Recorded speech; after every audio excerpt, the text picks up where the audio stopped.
James and me's 6-day driving trip through Utah and Arizona. This is video number 2. We left St. George, Utah and headed for Zion National Park. We drove the entire park from west entrance all the way out the east entrance. So for a short time, this is going to be nothing more than a slideshow of driving through the national park, which is extremely beautiful.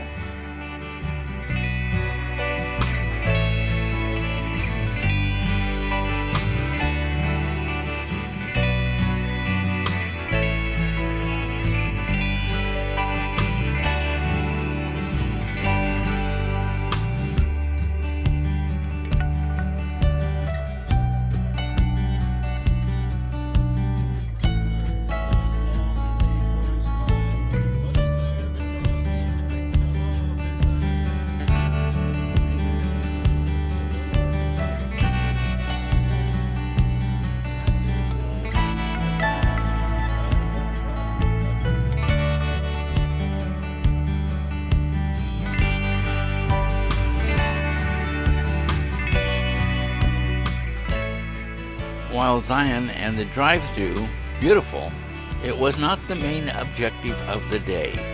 We are headed for a rock formation called the Wave out in the middle of the desert.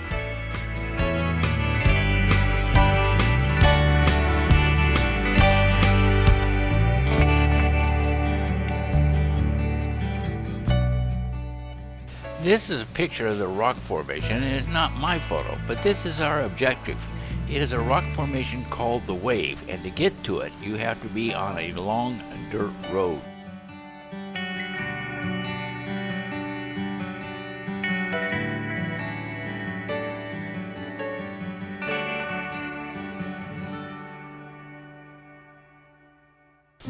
Now the drive through Zion is approximately 14 miles in length, and it's windy and it's beautiful, but what we're headed for is the town of Kanab, where we will connect with Highway 89A that connects to Page, Arizona.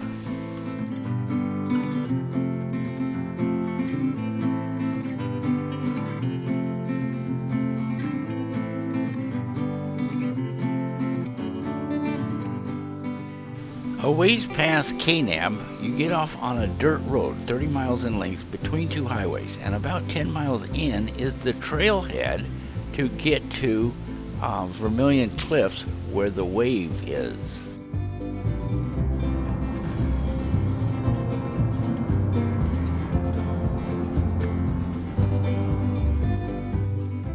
We're on the road past Kanab, and we're looking for the turnoff to the dirt road down to the Wave.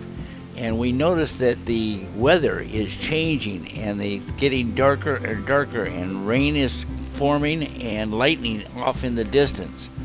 It's going to be a challenge driving a dirt road in the rain. You gotta love this sign. It says emergency response is never rapid.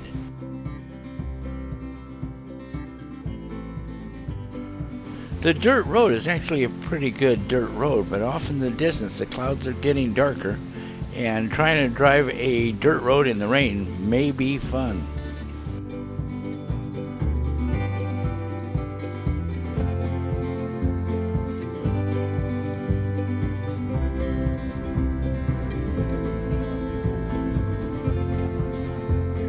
Here's a little information about the trailhead to the Wave. First of all, you're supposed to have a permit to walk into it. It is a lottery-based. You apply through the Bureau of Land Management.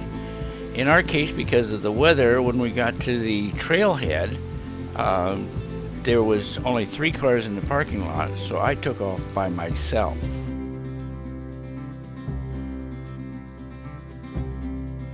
The trail starts on a muddy, wet riverbed.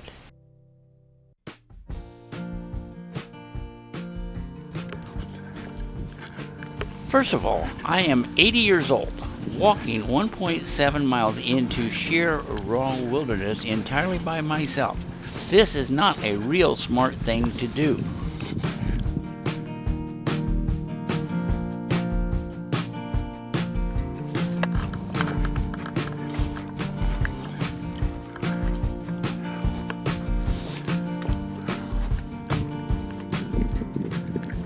The thunderclouds and the rain are headed this way. I met up with a young couple and they kind of adopted me, so whenever I dropped behind, they would stop and wait for me. Well, I didn't come equipped. I wore tennis shoes.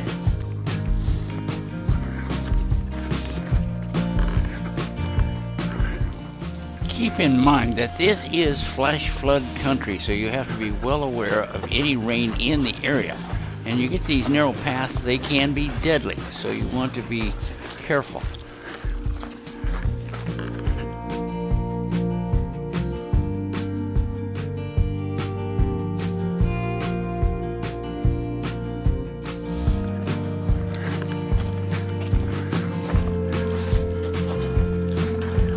This is where you do not want to be caught.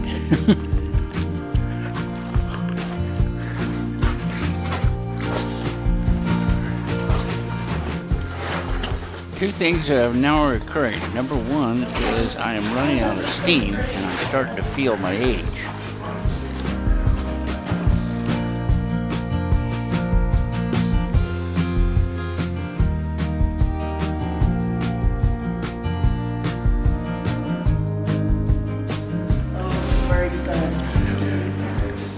We have come to an area that is impassable to get by, so we have to go up and over a cliff to get to the wave. This is the wave.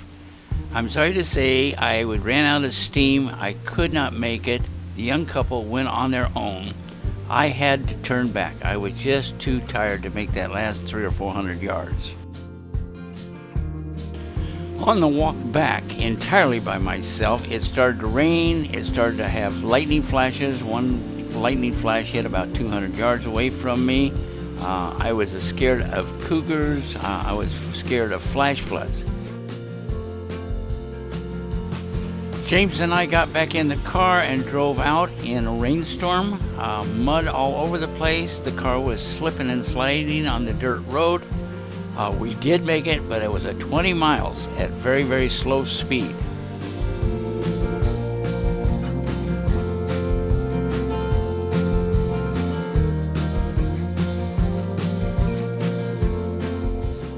We were able to capture a lightning flash.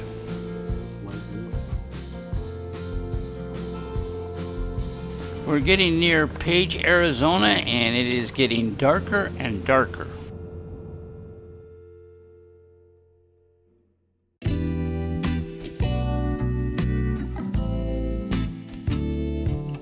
The weather cleared up just a little bit outside of Page, Arizona, and the rest of the trip into Page was uneventful. The purpose of Page, Arizona was to take videos of the Antelope Canyon on the next video.